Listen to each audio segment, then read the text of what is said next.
Underfloor heating essentially is the heat emitter in the floor. So in terms of replacing, whereas normally you would have radiators which are heating at very high temperature, underfloor heating is a low temperature option, covers the whole of the sort of floor area, so it means that the temperature itself is lower, much more kind of comfortable heat, and in fact most people would run an underfloor heating system probably 2 or 3 degrees lower than they would do a conventional radiator system.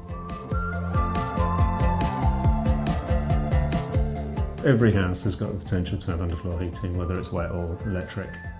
Yeah, they're all designed to serve a purpose. Some as an additional form of heating, bathrooms and kitchens with electric mat, for example. Some as a primary heat source. There's numerous retrofit underfloor heating solutions on the market, warm water-based or hydronic or electric systems. The warm water-based systems tend to use either rated chipboard, rated gypsum board. You've got things like floating floors, which are polystyrene tray, where you might use an aluminium plate to act as the sort of heat emitter. You've also got a castellated tray system also, or like a chipboard sort of type overlay board. Again, they'll all build up the floor profile anything between sort of 15 to 25 millimetres. The other choice is to go with the JK system, which of course again is in ground, meaning that there's no raise to the floor profile.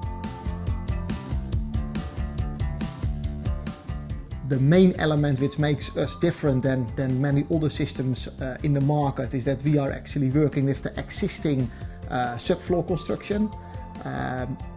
Many other retrofit systems are placed either on top of it, or they try to place them between joists. Where we are very much focused on with what we have, meaning that it will be embedded or placed into an existing floor construction without changing floor levels or build-up, which makes us very different than other manufacturing and supply companies out there.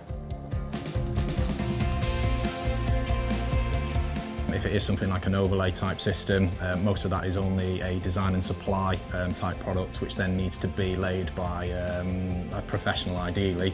And there's the other factors that will come into it, such as self-leveling applications that then need to go over an underfloor heating system to cover the pipe work before the final floor finish can be laid, and commissioning of the system as well, costs of heating engineer and how the system is controlled.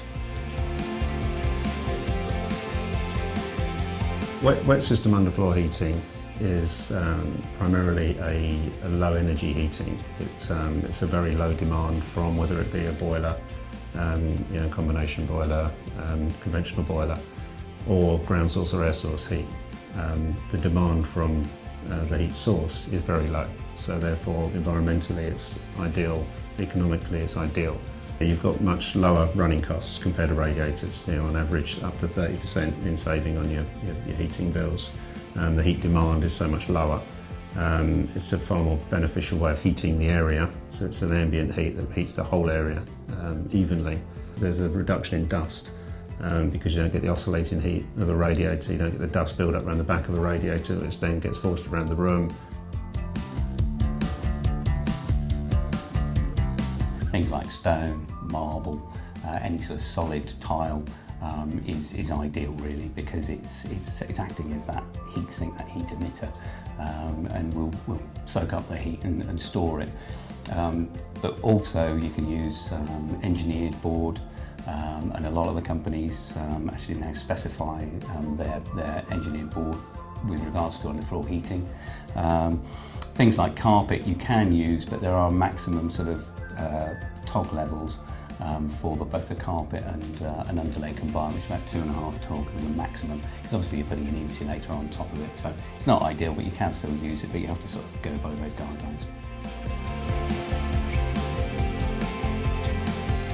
There are certain things which will aid to the efficiency of the system, decent levels of insulation, double glazing, that type of thing. Houses built prior to 1995 won't tend to have any insulation in the floor. It's not a problem as far as the underfloor heating system is concerned. The retrofit system, all of the design is put into allowing for the small amount of heat loss. In an ideal world, with any underfloor heating system, you would have insulation in the floor. However, In terms of the benefits of using the JK system, for example, where you're not having to dig up the existing floor, we're able to cut a groove into the sort of surface of the floor, and by using the sort of 14mm pipe, which is close to the surface, heat transfer is very, very good. In normal sort of circumstances, it's sufficient, and no insulation is necessary. In general, there is a misconception that underfloor is always either expensive or not made for certain properties. We as JK have a very transparent pricing structure, a price list which is actually built up per square meter.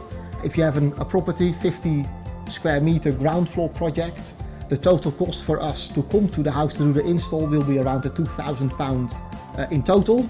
If you then break it down per square meter, you talk about £40 square meter, which includes the supply and the fit.